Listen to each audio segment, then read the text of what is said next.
semua, shalom. Shalom. Selamat malam teman-teman muda.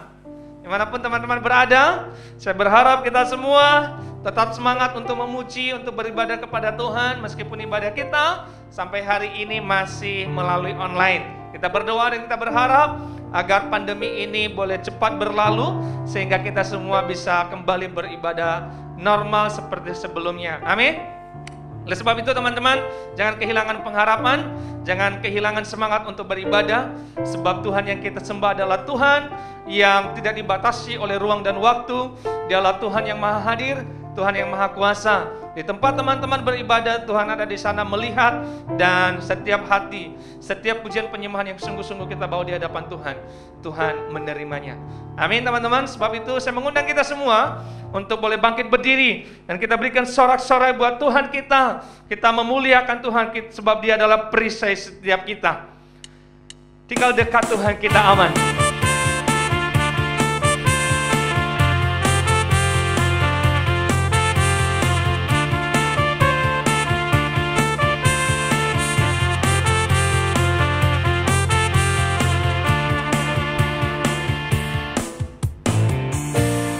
Tinggal dekatmu ku aman, hidup dalammu ku menang.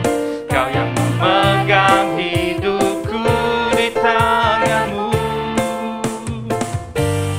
Kau meneguhkan langkahku. Ku berjalan di dalam kekuatanmu.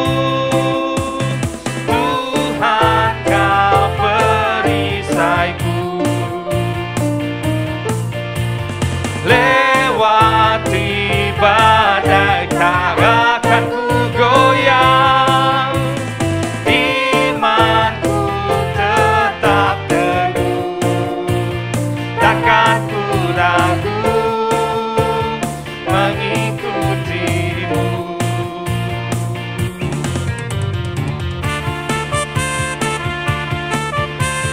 Jangan pernah ragu untuk mengikuti Tuhan.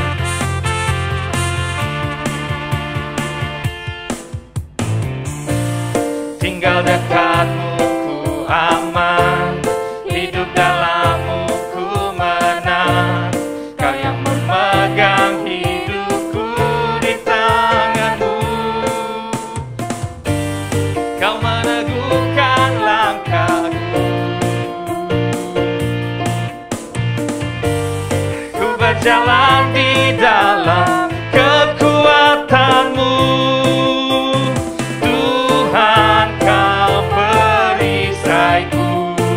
Amin. Lewati badai tak akan ku goyang, imanku tetap teguh, takkan ku ragu mengikutimu. Kau meneguhkan langkahku. Jalan di dalam kekuatanmu, kekuatanmu. Tuhan kau perisaiku. Lewati badai tak akan ku goyang, imanku tetap teguh, takkan ku ragu mengikutimu. Takkan ku ragu sekali lagi katakan, takkan ku ragu mengikutimu. Haleluya. Berikan tepuk tangan yang meriah buat Tuhan kita. Dan jangan pernah ragu untuk mengikuti Tuhan kita. Amin.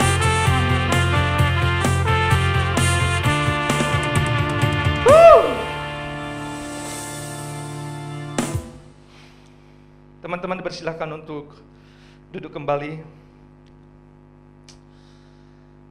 di hadapan Tuhan yang Maha Tahu, Tuhan yang Maha Hadir itu. Mari kita bawa hati kita, kita bawa penyembahan kita di hadapannya. Sebab Tuhan adalah harapan kita satu-satunya. Sebab kasih-Nya Tuhan, sebab karya-Nya Tuhan sungguh nyata di dalam hidup kita.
Harapanku di dalam-Mu, hanya Kau Yesus kuatku.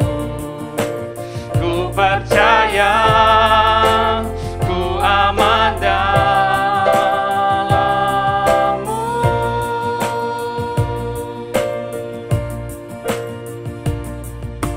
Kasih-Mu, nyata dalamku, Kau pegang hidupku dalam tangan-Mu. Darah-Mu, salib-Mu tebus hidupku. Nama-Mu berkuasa, sanggup bangkitkan.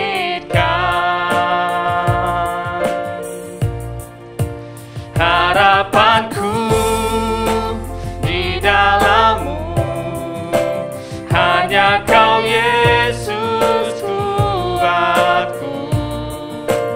Ku percaya,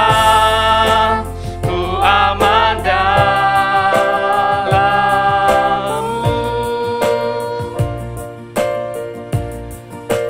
Harapanku di dalam-Mu, hanya Kau Yesus kuatku. Ku percaya, ku aman dalam-Mu.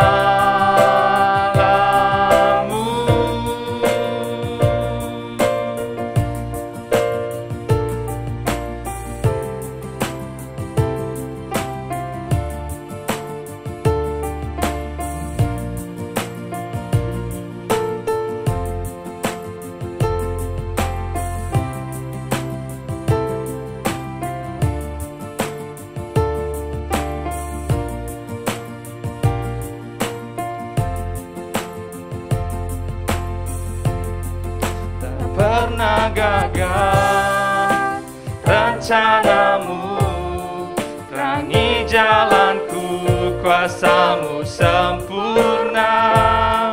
Pengharapanku takkan hilang, sebab masa depanku Kau sediakan. Tak pernah gagal rencana-Mu, hidupku, kuasa-Mu sempurna. Pengharapanku takkan hilang, sebab masa depanku dalam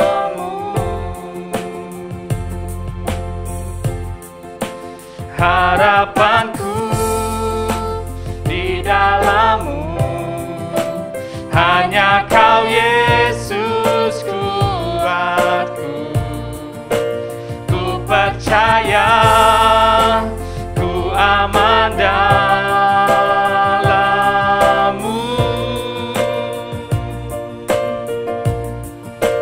harapanku di dalam-Mu, hanya Kau Yesus kuatku.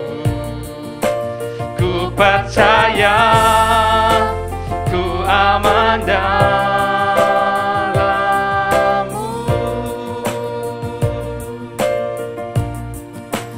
Kami percaya Tuhan, kami aman di dalam Engkau, di dalam tangan kuasa-Mu.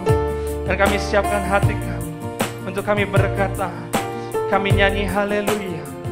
Dan kami siapkan hati kami ya Tuhan untuk mendengarkan firman-Mu.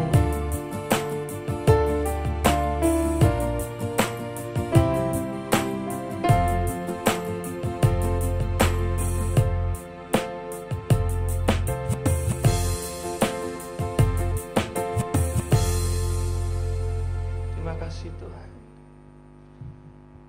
Terima kasih Yesus. Ini hati kami ya Tuhan, kami bukakan di hadapan Engkau untuk diisi oleh kebenaran firman-Mu. Haleluya.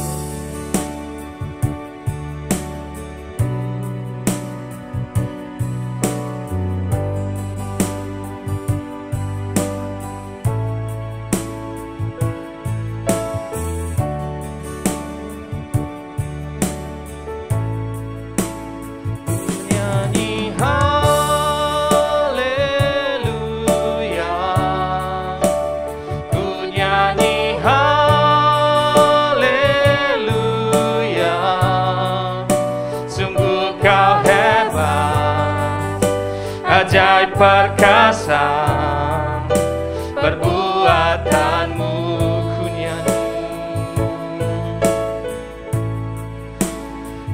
nyanyi haleluya,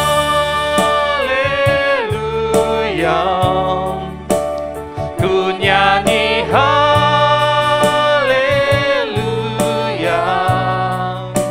Sungguh Kau hebat, ajaib perkasa perbuatan-Mu, ku nyanyi haleluya, ku nyanyi haleluya,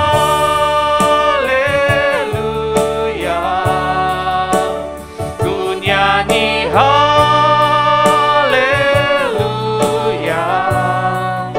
Sungguh Kau hebat, ajaib perkasa perbuatan-Mu di hidupku.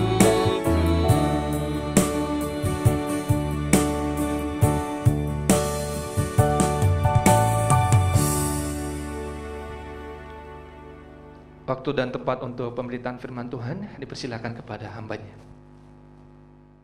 Shalom jemaat pemuda yang saya kasihi dimanapun saudara berada. Puji Tuhan kalau hari ini kita boleh bertemu kembali di dalam persekutuan Komisi Pemuda. Biarlah pada hari ini kita boleh sama-sama memuji, memuliakan Tuhan dan juga belajar akan firman Tuhan. Pada hari ini kita akan merenungkan satu bagian tema, yaitu pengharapan atau harapan, dalam bahasa Inggrisnya hope. Sebelum kita merenungkan, kita akan berdoa bersama-sama. Terima kasih Tuhan, kami bersyukur buat kesempatan pada malam hari ini. Kami boleh bersama-sama bersekutu, sekalipun kami secara virtual, tetapi kami percaya Roh Tuhan sanggup menjangkau setiap kami dimanapun kami berada, dalam keadaan apapun yang saat ini kami alami. Kiranya Tuhan Engkau menyertai setiap kami, terus menuntun setiap kami, memberi hikmat bijaksana untuk kami boleh mengerti isi hati-Mu pada saat ini. Terima kasih Tuhan, berbicaralah melalui hamba-Mu, pakai dia untuk menjadi saluran berkat-Mu. Di dalam nama Tuhan Yesus kami berdoa, kami mengucap syukur, haleluya, amin. Baik, saya ingin mengajak teman-teman untuk belajar dari bagian firman Tuhan, Amsal pasal 23, ayat yang ke-17 sampai ayat yang ke-18. Amsal 23 ayat yang ke-17 dan 18, demikianlah firman Tuhan. Janganlah hatimu iri kepada orang-orang yang berdosa, tetapi takutlah akan Tuhan senantiasa. Karena masa depan sungguh ada dan harapanmu tidak akan hilang.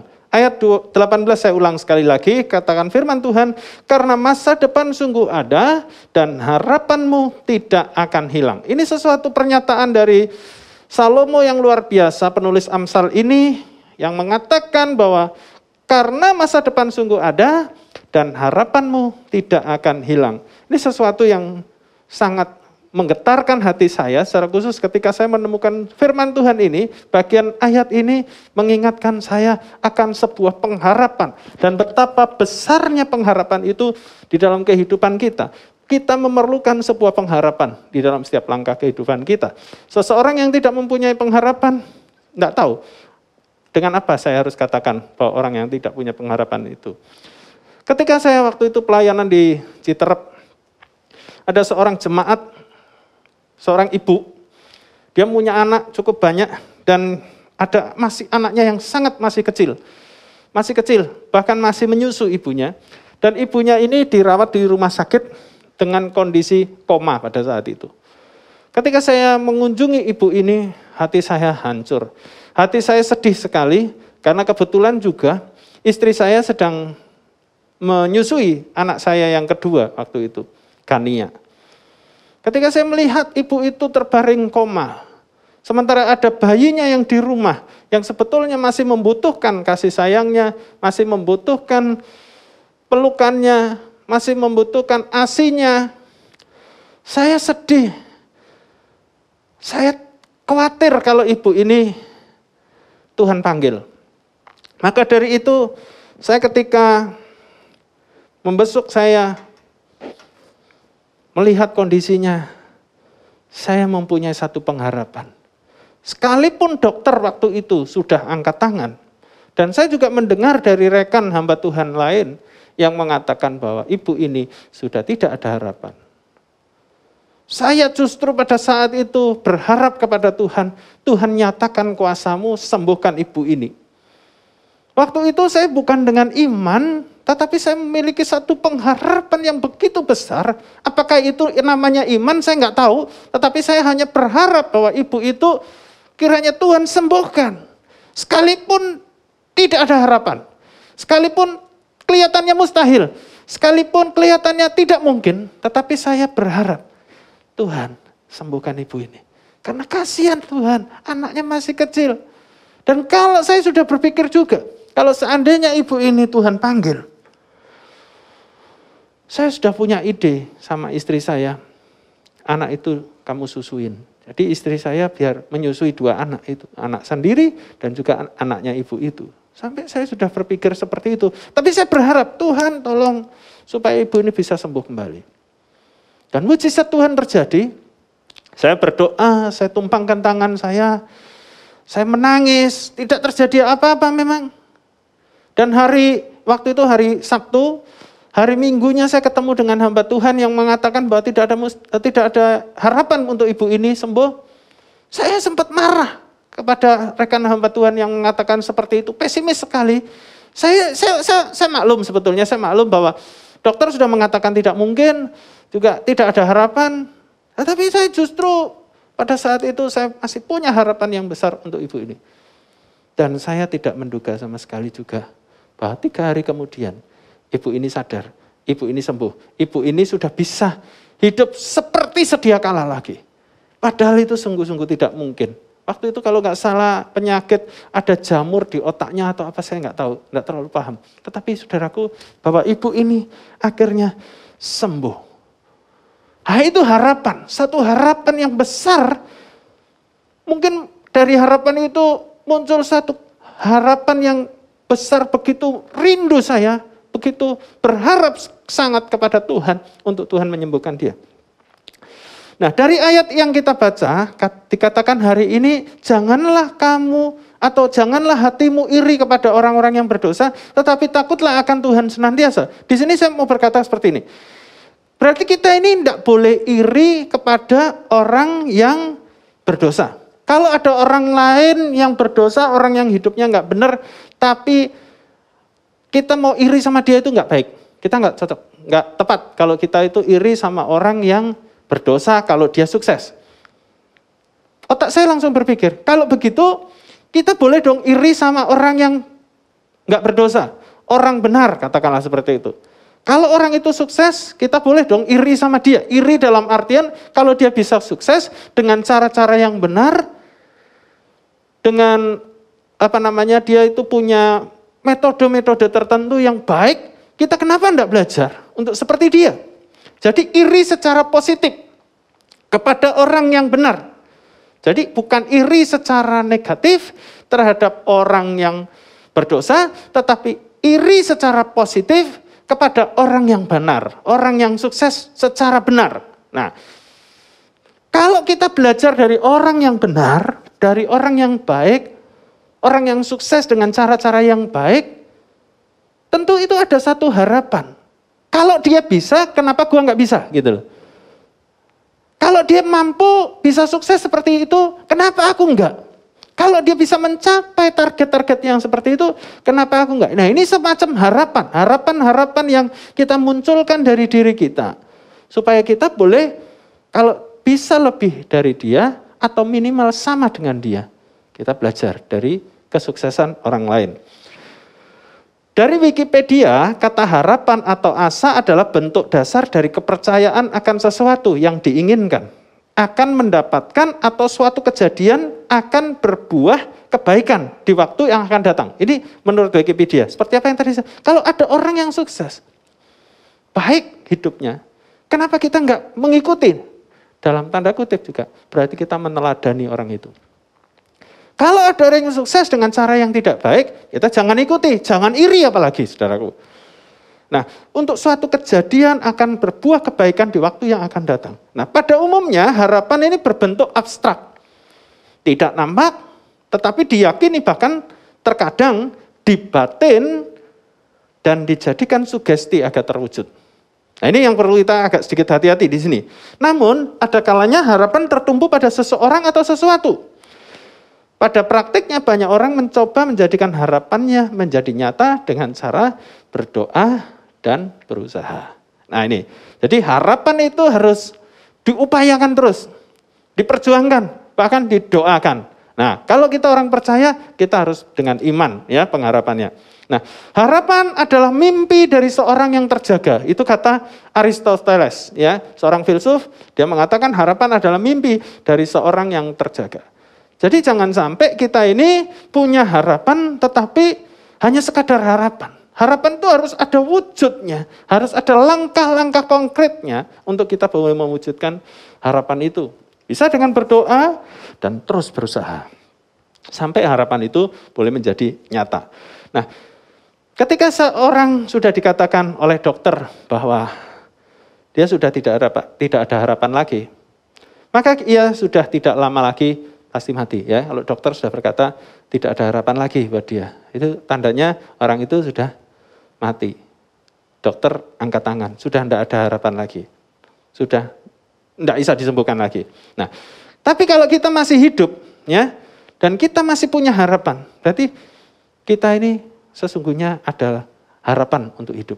Sebaliknya kalau kita ini masih hidup, tapi kalau kita ini sudah tidak punya harapan, jangan-jangan kita sudah dalam tanda kutip mati. Maka dari itu kalau kita masih mau dikatakan sebagai orang yang masih hidup, milikilah harapan. Nah, kita harus punya harapan meskipun harapan itu tidak selalu menjadi nyata, ya. Tetapi kita harus tetap punya harapan, ya. Apalagi firman Tuhan hari ini berkata dengan tegas dan jelas, karena masa depan sungguh ada dan harapanmu tidak akan hilang, jadi siapa yang masih mau ada hari depan, milikilah harapan. Seorang pemuda mengharapkan teman wanitanya menerima cintanya. Harapannya harus diupayakan, tetapi dengan hikmat dan bijaksana ya, saudaraku ya. Jadi punya harapan bahwa apa yang dilakukan akan mendatangkan hasil. Dengan terus berdoa, minta petunjuk dari Tuhan, minta hikmat dari Tuhan, ya. Mudah-mudahan cintanya bisa diterima. Nah, seorang yang membutuhkan pekerjaan, ya di tengah pandemi ini harus memiliki pengharapan bahwa ia dapat bekerja di sebuah tempat kerja. Tetapi juga harus realistis. Seringkali dulu kita mendengar ya ada sarjana yang nganggur atau sarjana jadi tukang becak. Sebetulnya ada begitu banyak lapangan kerja. Lowongan tersedia di mana-mana, tetapi terkadang seorang sarjana yang mungkin sudah memiliki gelar sarjana, khususnya di dalam bidang tertentu, dia tidak mau menerima pekerjaan yang tidak sesuai dengan bidangnya. Saya bukan berkata bahwa kalau kita ini bekerja sembarangan aja lah. Tidak. Tetapi terkadang orang itu pilih-pilih. Dan ketika kita pilih-pilih, nah disitulah banyak orang yang tidak memperoleh pekerjaan. Maka dari itu kalau kita ini masih diberikan kesempatan, ada kesempatan ambil saja. Ya, karena kadang-kadang kesempatan itu tidak datang 2 kali. Banyak kita mungkin berharap untuk bekerja sesuai dengan bidang kita atau keinginan kita, sesuai dengan bakat kita. Nah, tetapi terkadang pekerjaan yang datang tidak sesuai, belum sesuai. Tapi ambil dulu. Jangan kita pilih-pilih atau jangan kita menolak dulu, terus nanti akhirnya kita justru malah menganggur. Ketika dalam kondisi seperti sekarang ini, jangan sia-siakan setiap kesempatan yang ada. Siapa tahu dari pekerjaan itu menjadi batu lompatan untuk kita bisa menjadi yang lebih baik. Presiden Jokowi saja, dia lulusan, tidak ada ya, dia tidak kuliah presiden itu nggak ada. Dia kalau nggak salah lulusan apa namanya saudara, insinyur apa gitu. Nah tetapi akhirnya dia menjadi presiden. Kemudian SBY juga dulu ambil di IPB, pertanian saudaraku. Dan dia bisa jadi presiden. Nah maka dari itu janganlah kita ini terlalu berharap, tetapi ketika berharap ada pengharapan yang mungkin tidak sesuai dengan kenyataan yang kita hadapi, jangan disia-siakan juga. Nah, saya mendengar ada satu berita, ya, 6 tahun kematian anaknya tak terungkap, ayah dari Aksena berkata, kami kenyang diberi janji, tapi tak putus harapan. Nah itu, kami kenyang diberi janji, tapi tak putus harapan. Jadi orang tua ini ya adalah dalam kasus pembunuhan Aksena Ahad Dori alias Aceh, mahasiswa Universitas Indonesia sudah 6 tahun tetap mangkrak. Nah, meskipun demikian, ayahanda Aksena, Marsikal Pertama TNI Mardoto, mengaku bahwa keluarga tak hilang harapan. Bayangkan saudaraku, sudah 6 tahun anaknya mati tetapi tidak pernah terungkap siapa pembunuhnya. Kasusnya, modusnya apa, tidak pernah terungkap. Berganti-ganti Kapolsek atau Kapolresnya, tetap saja kasus ini nggak bisa diungkap. Tapi orang tua ini tetap punya harapan. Sekalipun 6 tahun. Bahkan semakin lama pasti kasusnya akan semakin sulit untuk diungkap. Tetapi mereka tetap berharap. Nah penting untuk kita boleh memahami masalah pengharapan ini, saudara. Maka dari itu saya memberikan satu hal-hal yang untuk kita boleh perhatikan. Bahwa harapan yang pertama harus diletakkan di bawah kehendak Tuhan. Kehendak Tuhan dan harapan kita terkadang bisa berbeda, saudaraku. Oleh sebab itu, jika kita punya harapan tidak sesuai dengan kehendak Tuhan, harapan kita tidak sesuai dengan kehendak Tuhan, jangan kecewa. Tuhan punya rencana yang indah. Tuhan punya rencana yang lebih baik. Misalnya kalau kita satu saat sudah menjalin hubungan dengan seorang wanita, sudah diterima cinta kita, tetapi tiba-tiba di tengah jalan putus atau mungkin ya berpisah, tidak bisa melanjutkan lagi hubungan. Harapan kita mungkin sudah mau menikah, di depan mata harapan kita itu waduh sudah sesuatu yang indah. Tetapi kalau jika satu saat mungkin Tuhan izinkan kita tidak bisa menikah, jangan terlalu kecewa. Ada harapan bahwa Tuhan punya rencana yang jauh lebih indah. Tuhan mungkin menyediakan yang lebih baik daripada dia. Jangan kecewa. Ya, jadi letakkan pengharapan kita itu di bawah kehendak Tuhan. Jadi kehendak Tuhanlah yang terbaik, kehendak Tuhan yang terjadi dalam kehidupan kita. Tuhan Yesus sendiri punya harapan. Kalau boleh cawan ini lalu daripadaku. Cawan kematian, cawan penderitaan. Tetapi dia meletakkan harapannya itu, keinginannya itu kepada kehendak Bapanya yang di surga. Jadi bukan kehendakku, tetapi kehendak Bapa yang jadi. Maka dari itu Yesus tetap meminum cawan kematian itu. Harapannya diletakkan di bawah kehendak Bapanya.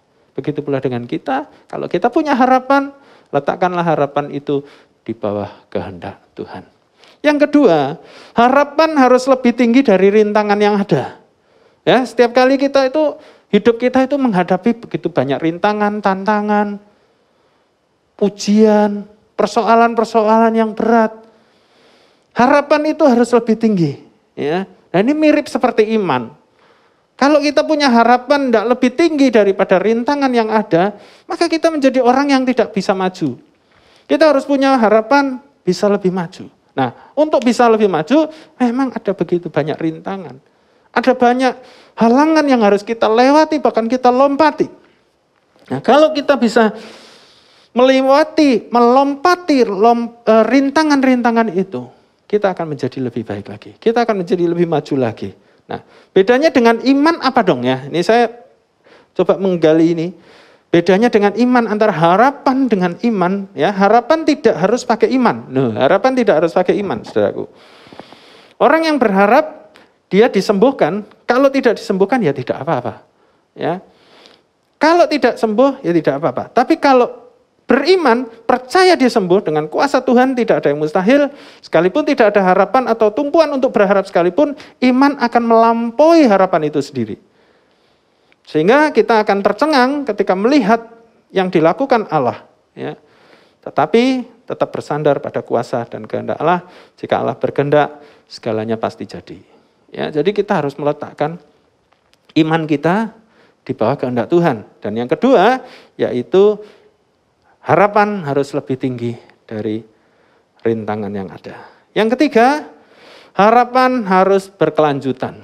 Nah ini, banyak orang harapannya pupus, harapannya berantakan, terus tidak mau berharap lagi. Kita harus punya harapan selanjutnya. Kita harus punya harapan berikutnya. Jangan berhenti pada satu harapan. Kalau seandainya kita mungkin mau masuk ke perguruan tinggi negeri, melalui jalur SNMPTN, ya, jalur undangan, tidak berhasil, jangan putus asa. Ada kesempatan berikutnya, berharaplah melalui SBMPTN, yaitu melalui UTBK, ujian tertulis berbasis komputer. Seandainya kita nggak berhasil juga, punya harapan untuk bisa masuk jalur mandiri. Kalau nggak berhasil juga, saudaraku, mungkin kita nggak jodohnya di perguruan tinggi negeri, kita masuk ke swasta misalnya. Nah, saudaraku, kita harus punya harapan. Harapan itu harus berkelanjutan karena firman Tuhan jelas berkata, dan harapanmu tidak akan hilang. Ya, dan masa depan itu sungguh ada, harapanmu tidak akan hilang. Oleh karena itu teruslah berharap, jangan pernah berhenti berharap, karena kita adalah orang yang hidup, orang yang masih hidup, dan terus mau hidup, saudaraku, milikilah terus harapan. Jangan berhenti di satu harapan. Tetap percaya, bersandar kepada Tuhan, jangan pernah berhenti. Orang yang berharap kepada Tuhan tidak akan pernah disia-siakan. Teman-teman, ada satu bagian firman Tuhan yang mengatakan bahwa di dalam Yesaya pasal 40 ayat 31, dalam terjemahan yang lama, nih saudaraku ya, karena waktu itu saya dengar ayat ini oleh gembala saya yang waktu itu masih pakai Alkitab, pakai terjemahan lama. Memang kata-katanya waktu itu lebih tepat ya. Tetapi orang yang harap pada Tuhan itu kelak memperbarui kuatnya dan terbang naik dengan sayap seperti burung nazar, bahwa mereka itu berlari-lari dan tiada tahu penat, mereka itu berjalan-jalan dan tiada tahu lemah. Ya, orang yang berharap kepada Tuhan, kalau di dalam terjemahan yang baru Yesaya 40:31 itu mengandalkan Tuhan, menanti-nantikan Tuhan.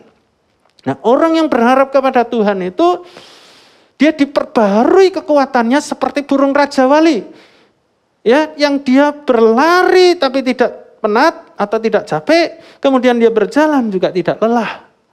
Jadi terus punya pengharapan itu, saudaraku, membuat kita itu tidak pernah berhenti atau tidak pernah mau menyerah. Miliki harapan itu. Karena orang yang punya pengharapan, orang yang menanti-nantikan Tuhan, orang yang mengandalkan Tuhan, Dia itu seperti burung Raja Wali yang terus gigih menghadapi setiap persoalan dan pergumulan hidupnya. Nah, kenapa sabun Lifebuoy selalu kita temukan di supermarket? Sekalipun mungkin saudara nggak pakai Lifebuoy. Saya bukan menjelekkan produk itu. Saya sendiri juga nggak pakai Lifebuoy terus terang, saudaraku. Tetapi Lifebuoy itu selalu ada di supermarket. Kenapa? Karena mereka punya pengharapan bahwa orang akan membeli produknya. Bayangkan kalau Lifebuoy itu berhenti berharap, sudahlah malas. Ternyata banyak orang yang nggak mau beli produk saya. Udah besok kita nggak usah produksi lagi, kita nggak usah jual sabun Lifebuoy lagi. Mereka terus berharap bahwa orang akan membeli produknya. Itulah yang saudara dilakukan oleh perusahaan, ya mungkin Unilever yang membuat produk Lifebuoy ini. Terus mereka berusaha. Teruslah berharap. Jangan pernah berhenti berharap. Kolonel Sanders telah berusaha menawarkan resep ayam gorengnya ini ke banyak orang. Berkali-kali ditolak, di sana ditolak, di sini ditolak. Tapi dia terus berharap. Dan apa yang terjadi? Akhirnya dia menjadi orang yang sukses. Karena dia tidak berhenti berharap. Dia tidak menyerah sekalipun sudah begitu banyak rintangan yang dihadapi. Akhirnya sekarang outletnya ada di seluruh dunia. Karena orang yang tidak pernah berhenti berharap. Oleh sebab itu, teman-temanku yang terkasih di dalam Tuhan, teruslah berharap. Kita sebagai anak-anak muda pasti punya begitu banyak harapan. Harus lebih punya banyak harapan. Karena di depan kita, masa depan kita, sungguh ada. Dan harapan itu tidak akan hilang. Mari kita berdoa. Terima kasih Tuhan, kami bersyukur buat kesempatan pada malam hari ini. Kami boleh mendengar firman Tuhan. Mari Tuhan, tolong kami supaya kami tidak berhenti berharap kepada Tuhan. Karena di dalam pengharapan kami kepada Tuhan itu tidak akan pernah mengecewakan. Tuhan tidak pernah membiarkan kami yang berharap kepada Tuhan. Tuhan akan tolong campur tangan di dalam setiap langkah kehidupan kami. Tuhan, ada begitu banyak, mungkin berjuta harapan yang kami punya. Kami letakkan di bawah kaki Tuhan. Biar Tuhan nyatakan dengan kuasa-Mu. Biarlah boleh jadi sesuai dengan kehendak dan rencana-Mu. Terima kasih Tuhan, hamba-Mu sudah berhenti berkata-kata, tetapi biarlah roh Tuhan terus bekerja di dalam hati kami semua. Dengar doa kami, dalam nama Tuhan Yesus kami berdoa, kami ucap syukur. Haleluya. Amin. Shalom teman-teman semuanya. Senang sekali pada kesempatan malam hari ini setiap kita dapat berkumpul bersama-sama di ibadah Komisi Pemuda. Walaupun melalui ibadah online kita tetap bersuka cita karena kita bisa beribadah pada malam hari ini. Kita berterima kasih untuk hambanya yang telah menyampaikan kebenaran dari firman Tuhan. Kiranya sungguh firman Tuhan yang disampaikan bisa menjadi berkat bagi setiap kita. Kita dapat ditegur, diingatkan, dan kita dapat bertumbuh melalui setiap firman Tuhan yang disampaikan. Saya juga berterima kasih untuk teman-teman yang telah melayani pada malam hari ini, baik yang menjadi WL, singer, pemusik, dan LCD, dan sound system, dan setiap teman-teman yang melayani. Kiranya sungguh Tuhan bisa pakai lebih lagi di dalam setiap pelayanan teman-teman. Saya juga tidak lupa mengajak setiap teman-teman untuk tetap setia beribadah di Komisi Pemuda. Di hari Sabtunya jam 7 kita dapat berkumpul lagi bersama-sama melalui ibadah online seperti biasanya. Dan tiba saatnya kita akan mengakhiri ibadah pada malam hari ini. Saya meminta hambanya untuk bisa menutup di dalam doa. Baik teman-teman, kita akan mengakhiri ibadah kita. Sekali lagi kita datang kepada Tuhan. Kita mengucap syukur buat pimpinan Tuhan dalam ibadah ini. Mari kita berdoa. Terima kasih Tuhan, kami bersyukur buat kesempatan pada hari ini boleh beribadah kepada Tuhan. Biarlah Tuhan tolong setiap kami untuk boleh terus bertumbuh. Sekalipun di tengah-tengah pandemi ini, jangan biarkan iman kami digoyahkan, iman kami digerogoti, iman kami menjadi lemah. Tetapi biarlah iman kami boleh terus kuat di dalam Engkau Tuhan. Melalui persekutuan pemuda setiap hari Sabtunya, biarlah kami boleh terus dikuatkan. Terima kasih Tuhan, berkati pembina Komisi Pemuda, Bapak Ari Lase, Tuhan pakai secara luar biasa, berkati keluarga dan juga kesehatannya. Terima kasih Tuhan, kalau sebentar kami akan berpisah, biarlah damai sejahtera dari Allah Bapa, kasih karunia dari Tuhan Yesus Kristus, kekuatan penghiburan dari Allah Roh Kudus akan senantiasa menyertai teman-teman mulai dari saat ini sampai selama-lamanya. Dalam nama berkat Tuhan Yesus Kristus kami berdoa. Amin. Tuhan Yesus memberkati, sampai jumpa lagi.